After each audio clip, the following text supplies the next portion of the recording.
One hoagie that didn't go down would be Subway. Yeah, they're still trucking along. And the real question is, what did they know? And when did they know it? Now, Jared's ex-wife, who filed for divorce immediately when he was arrested, which props, although not props for marrying Subway Jared, but things happen. She claims that Subway knew about all the creepy child stuff as early as 2004, but covered it up because he was there. And this is her quote, cash cow, which I think is a little bit of a dig. Well, Subway's VP of marketing allegedly received a complaint in 2004 of Fogel soliciting a young girl in Vegas while on the Tour de Pants. I can't believe you said that straight face. I can say it even more crazy. Subway's VP of marketing allegedly received a complaint in 2004 of Jared Fogle soliciting a young girl in Las Vegas while on the Tour de Pants.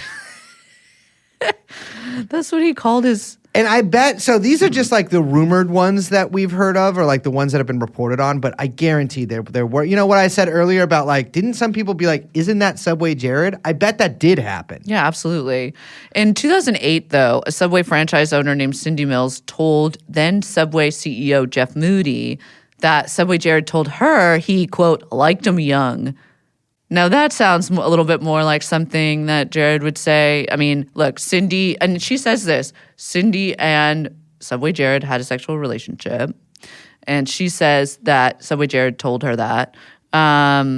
He also, I mean, she says that Jared allegedly told her that he had sex with children's ages 9 to 16 and was like, oh, you should consider prostituting yourself. He tried to get her to hook on Craigslist. Yeah, which is like, what? She's a Subway franchise owner. There's these text messages.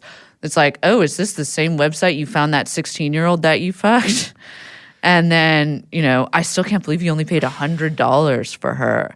Jared replies. It was amazing. How many exclamation points? There's 4. There you go.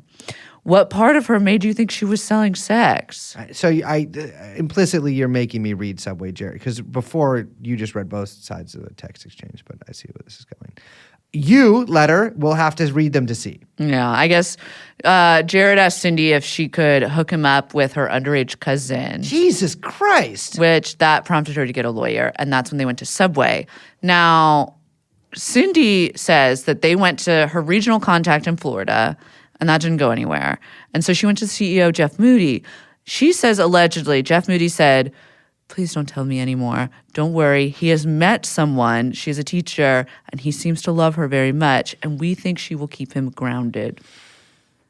And that's when they're talking about Jared's second marriage. Yeah, it's just, Jesus. Now, Subway says they don't have any record of the complaint, but yeah, I'm sure they fucking don't. Yeah. I tend to believe old Cindy here. 100% I do. God, I meant to stop saying 100%, but I do 100% believe her. In 2011, someone else reported Jared to Subway, and Subway unearthed this when it did its like investigation into Jared after the fact, after the allegations were dropped. And here's the thing, like, anybody with fucking half a brain knows that, like, probably other people did complain. Yeah. And that Subway saw that this guy improved their sales, that he's the face of their company. And more than that, like, distancing from him would probably raise some pretty serious questions. And so, someone apparently submitted a complaint via the Subway website, which the company characterizes the complaint as serious. But they didn't do anything about it. No. And here's the thing, like, remember we talked about Subway tried to pivot away from Jared, right? Mm-hmm. And it wasn't because of the allegations, right? It was probably because of what we said before, that they were like, oh, we're not doing the fast food thing competition anymore. We're going to compete with all these, like, higher brands or whatever.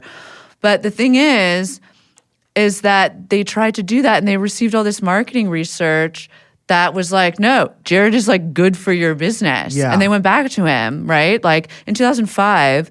their then CMO, Chris Carroll, he said that Subway sales dropped 10% when they stopped airing ads with Jared.